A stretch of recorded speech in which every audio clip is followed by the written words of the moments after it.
Tell us about your personal history in the state of Michigan. It's my understanding that you've been an incredible public servant over the past years, and you have a passion for something that's near and dear to almost everybody's heart. So why don't you tell us a little bit about that? Okay. Well, first of all, yes, I do have a passion for the Great Lakes. I grew up in Allegan County and have spent most of my life in the Allegan County area, fairly close to Lake Michigan. Never want to get too far away from Lake Michigan. Yep. Need that lake fix on a regular basis. And because of that, and I think because my parents were very close to the earth, they were good stewards of our whole environment.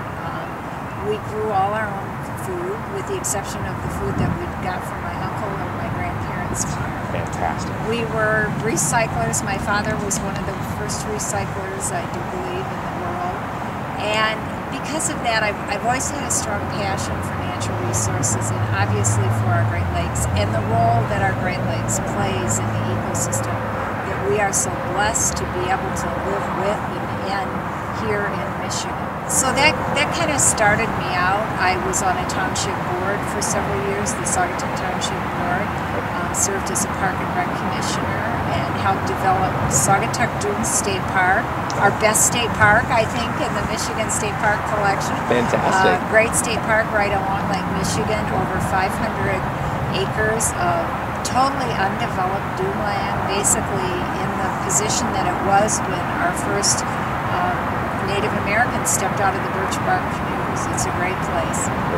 Great. But from that, I was encouraged to run for the legislature and was the state representative for Allegan County for 6 years. And after that, I ran for the state senate representing Eaton County, near where we're sitting, and Allegan and Berry counties also for 8 years. Tell us, what is the Office of the Great Lakes, and what do you guys do in that office? Well, the Office of the Great Lakes is kind of all things water. Okay. We deal with all things Great Lakes in our office. So anything from right now, we're dealing with some issues for the governor. We represent the governor on all water and Great Lakes issues.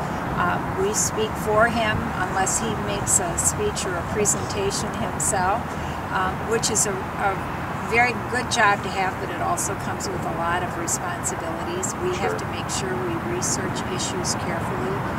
Right now we're working with legislation and or policies directed towards the invasive species issue, which are huge.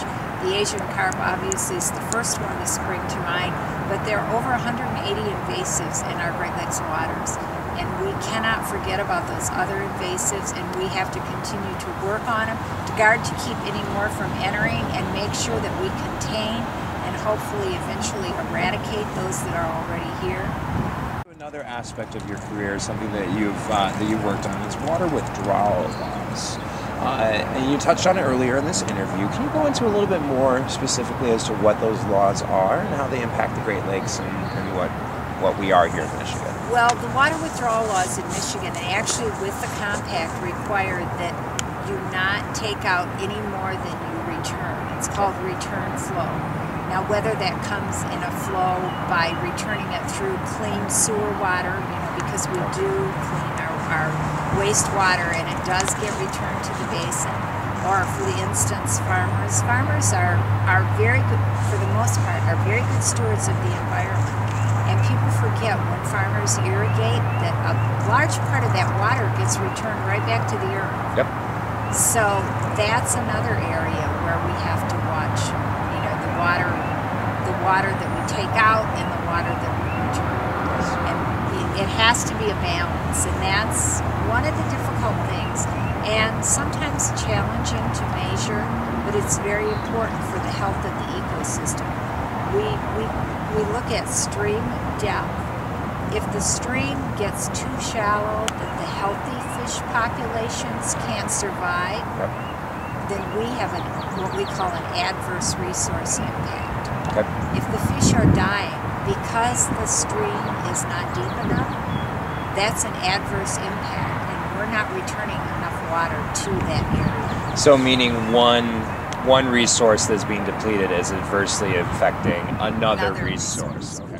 All the states were required to adopt legislation that dealt with withdrawing water, large amounts of water, 100,000 gallons a day or more.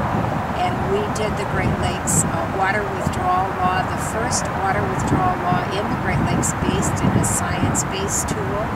You can literally go to a website and put in your parameters, and you will know whether you're going to harm the water resource, and Really? you can withdraw water, or you're not going to harm it, and you can continue to, or you can sink a new well. Really? That's So fantastic. yeah, that's really exciting. We've That's really won cool. 3 national awards for that law, and other states and some other nations are now copying what Michigan did. So Congratulations. we're very proud of that.